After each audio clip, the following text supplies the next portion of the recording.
제사장 무너진 자존심, 지켜낸 사랑, 부재 빈 의자의 주인. 여러분, 폭풍 전야라는 말 다들 아시죠? 세상에서 가장 위험한 순간은 바로 모든 것이 숨을 죽인 그 고요함 속에 있습니다. 지금 최 회장의 저택 다이닝 룸이 딱 그렇습니다. 천장의 샹들리에는 눈이 부시게 빛나지만 그 아래 흐르는 공기는 얼음장처럼 차갑습니다.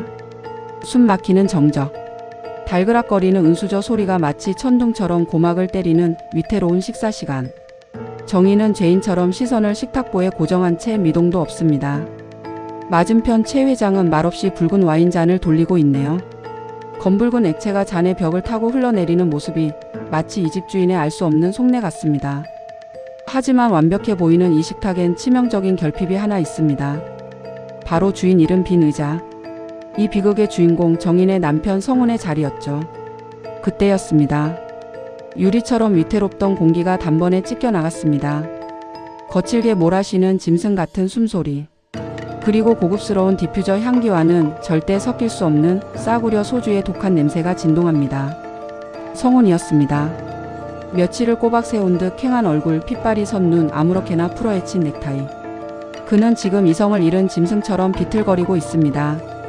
최 회장은 미동도 하지 않은 채 그저 흥미롭다는 듯 성훈을 올려다볼 뿐입니다. 어쩌면 그 오만하고 태연한 눈빛이 성훈의 마지막 뇌관을 건드린 걸지도 모릅니다. 순식간이었습니다. 성훈의 투박한 손이 하얀 식탁보를 단숨에 잡아챘고 정갈했던 만찬이 허공을 날아 바닥으로 곤두박질 쳤습니다. 쨍그랑. 날카로운 파열음과 함께 붉은 와인이 대리석 바닥을 피처럼 적십니다. 소스가 튀어 정인의 옷자락을 더럽혔지만 그녀는 피하지 않았습니다. 지금 남편이 쏟아내는 건 단순한 음식이 아니라 지난 세월 골마 터진 그의 지독한 열등감이라는 걸 알기 때문이죠. 성훈은 품에서 구겨진 돈 봉투, 정인의 노예 계약서나 다름없던 늘 꺼내 아내의 얼굴에 집어 던집니다. 더러운 돈 받고 내 마누라 노릇했냐? 너 말해봐. 이 늙은이랑 무슨 짓을 착당한 거야? 성훈의 고함이 천장을 찌를 듯 울립니다. 최 회장의 미간이 찌푸려지며 가슴을 부여잡습니다. 협심증이 도진 듯 숨을 헐떡이는 최 회장. 하지만 눈이 뒤집힌 성훈에게는 보이지 않습니다. 오로지 자신의 구겨진 자존심, 아내에게 기생해 빚을 갚았다는 비참함만이 그를 미치게 만들고 있었으니까요. 내가 거지 새끼야? 내가 뭔데 내 빚을 갚아? 내가 뭔데 날 세상에서 제일 비참한 놈으로 만들어? 정의는 날아오는 종이 뭉치를 그대로 맞습니다. 날카로운 모서리에 긁힌 뺨에서 피가 한 방울 배어 나옵니다. 하지만 상처보다 더 쓰라린 건 남편의 입에서 나오는 전할 선 비난들이었습니다. 그녀는 떨리는 손을 꽉 쥐었습니다. 손톱이 살을 파고들어 피가 날 정도로요. 지난 3년 가장의 무게를 지켜주려 이름조차 지우고 그림자처럼 살았는데 돌아온 게 고작 더럽다는 말이라니요. 참아왔던 둑이 터집니다. 이건 슬픔이 아닙니다. 뼛속 깊은 곳에서 끓어오르는 억울함과 그럼에도 버릴 수 없는 사랑이 뒤섞인 절규였습니다. 정인이 고개를 돌려 성훈을 노려봅니다. 그녀의 큰 눈에서 굵은 눈물이 툭 떨어집니다. 당신 살리려고 그랬어.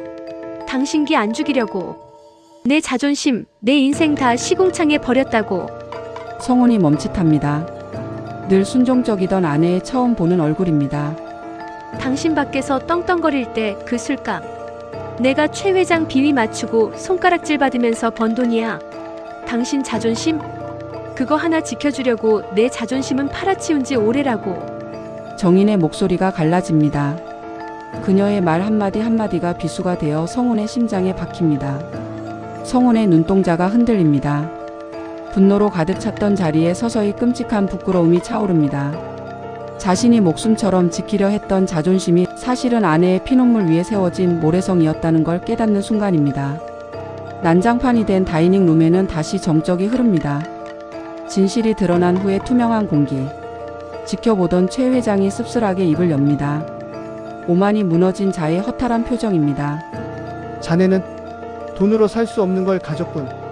최 회장은 피투성이가 되어 서로를 핥히면서도 끝내 서로를 놓지 못하는 두 사람을 봅니다.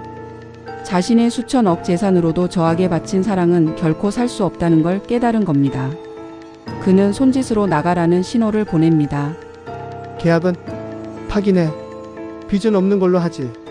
내 마지막 배려야. 가진 자의 여유가 아닌 가지지 못한 자의 체념입니다. 다리에 힘이 풀린 정인을 성훈이 와락 잡아줍니다. 이번에 밀치는 게 아니라 온전히 지탱하기 위함이었습니다. 두 사람은 서로를 부축하며 저택을 나옵니다. 등 뒤로 닫히는 육중한 대문 소리가 악몽의 끝을 알립니다. 밤 공기는 차지만 두 사람의 젖은 얼굴은 뜨겁습니다. 성훈은 정인의 어깨를 감싸고 정인은 그의 가슴에 얼굴을 묻습니다. 서로의 밑바닥을 확인했으니 더 이상 긴 말은 필요 없죠. 그들은 빈털터리가 되었습니다. 화려한 저택도 요행도 이제는 없습니다. 하지만 밤하늘 아래 비틀거리며 걷는 두 그림자는 그 어느 때보다 단단하게 겹쳐져 있네요. 자존심은 처참히 무너졌지만 사랑만은 지켜냈습니다. 과연 이 상처투성이 부부에게 내일은 어떤 얼굴로 찾아올까요? 최 회장의 마지막 배려는 정말 끝일까요? 아니면 또 다른 시련의 시작일까요? 무너진 자존심 위에 다시 집을 지어야 하는 두 사람의 이야기. 다음 장 다시 맨발의 청춘에서 계속됩니다.